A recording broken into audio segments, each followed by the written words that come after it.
Hello, welcome back to Madrona's Pulse Teachings. I am Iris, and I am sitting Oceanside for this message for you because I am just really feeling it. It's been percolating within me for a little while, and as I'm making this for you, Venus is talking with Uranus and Sedna and Pluto, and those are the key players that I'm really wanting to feel into with you, because as we are moving through these next few months of 2025 and into 2026, this is paradigm breaking energy. And as much as I think we often look to the big structures and governments and all of those places that have traditionally been where, power sits and structures paradigms for humans, the energy of the outer planets, and we have got Pluto now direct, and Uranus, it is trining Sedna. They are coming back into their final exact trine. We've been working with them for years, and Pluto will now start moving ahead out of orb with Sedna. Sedna is conjunct Uranus. Uranus is going to go back into Taurus. Neptune next week goes back into Pisces. Then we know Saturn and Neptune have their conjunction in February 2026. This is about you and your communities. You and your authentic self. You and new experiences of embodiment. Uranus is getting one last taste of radical embodiment. It is about all the ways that you have survived, what you've survived, and rather than saying those are parts of the self that we don't look at or give attention to, it is really about how that spirit that we come in with, that as children knows how to survive and knows how to love, that then unfortunately usually gets silenced and brought into all different complicated ways and told we're not good enough. Those are the paradigms that are dissolving. But we're talking about Neptune and Saturn in Aries. That is your desire being birthed anew. It is your new radical understandings coming through. Your authentic self, that soul deep with Pluto coming through in ways that will call you into new communities. In a post the other day, I said, your pod will find you.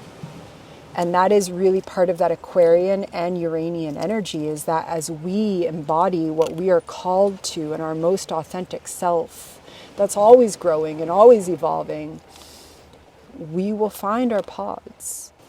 And I have just been so in awe this week in the gift that is the sacred work that I get to do with clients and reading your charts with you, and the conversations that we have been having in my Embodied and Evolutionary Astrology course. Every now and then I have these moments when, we're so taught that we're supposed to look at the people up in the fancy places. We're supposed to look at the people who society has told us because they have celebrity or fame, that those are the people that are going to be the superheroes and this and that. And while the cultural media theorist and me can very articulately tell you why it's bullshit, I just am in awe of the absolute beauty and wisdom that you have, that people in this community have, that my clients have, that I get to witness in folks sharing their journeys of spirituality and embodiment and astrology.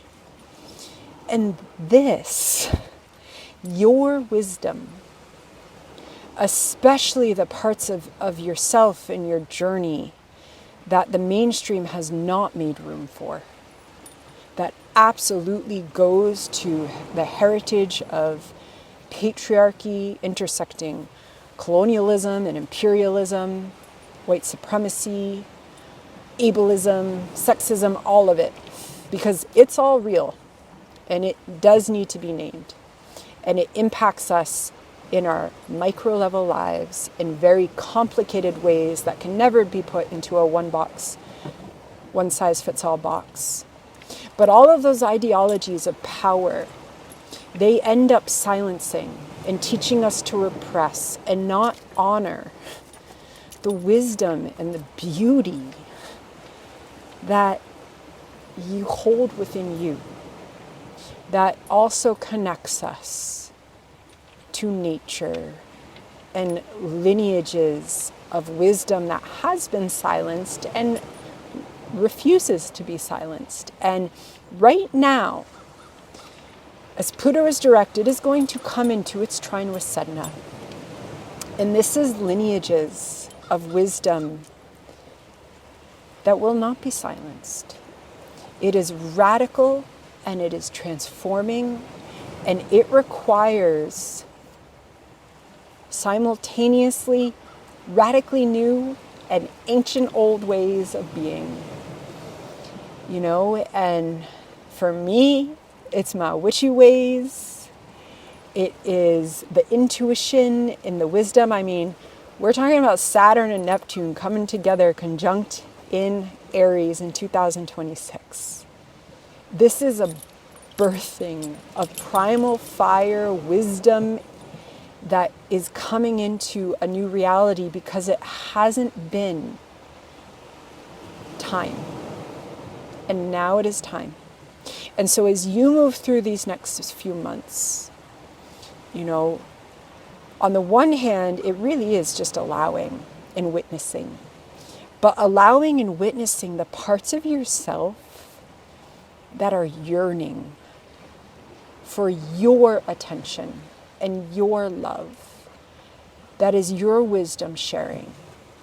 That will call forth new pods for your higher mind, your Uranian, Aquarian self to call to.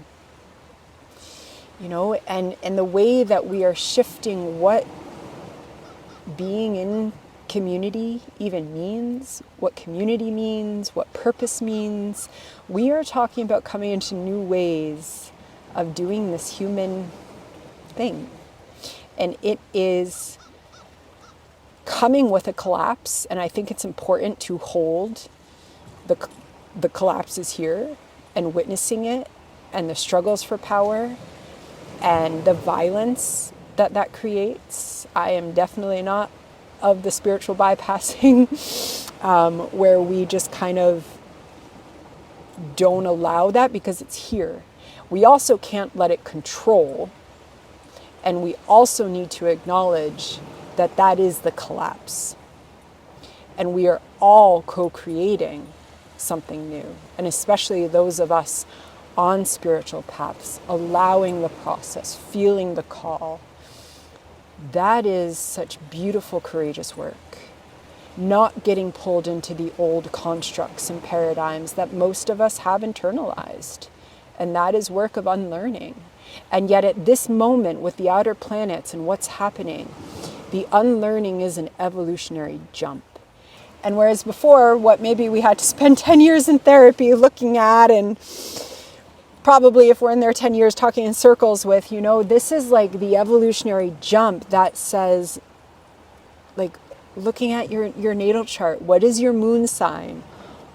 Your moon sign wants to be fed every day based on sign and house, and then the story gets a little more complicated based on what it's talking to.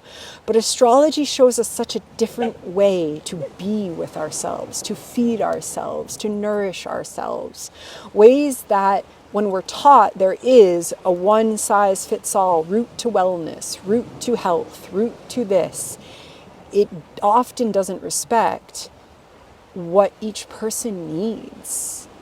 And for me, evolutionary astrology and embodied astrology is a beautiful route into honoring what each of us need and how we can still interact and be part of communities and society. But that's a radically different society, because the societies that we are part of were not built for all of us to be our most authentic, beautiful selves.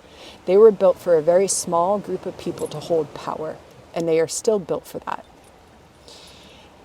And that is what Sedna, conjunct Uranus, trine Pluto, sextile Neptune and Saturn don't have much patience for. And that's the evolutionary jump. And so the more that we are honoring the wise, courageous self that maybe, got silenced for a while, maybe, couldn't fully be embodied, that's okay. This is not about shame. This is about recognizing it's a new time that we're very much moving forward to now that Pluto is direct. And just honoring and allowing and knowing that it's not out there. It's not the person with the million subscribers. It's usually just the person we're journeying alongside with, the person that calls to us, the person that intuition says, oh, I'm going to go talk to that person, or, oh yeah, I am going to click on that person's YouTube, even though they don't have hundreds and hundreds of thousands. It's like, it's just creating new ways of being in connection and sharing the wisdom that we have. Like I said, I sit in awe at the beauty and the wisdom that I am gifted with this role that is also a role that takes a lot of work and has been a lifetime of dedication, but it's still a gift to receive, and I get to witness so much beauty, and I'm just sharing gratitude with y'all as we move through unprecedented times of really big change. And ocean blessings to you. Lots of ocean beauty to you.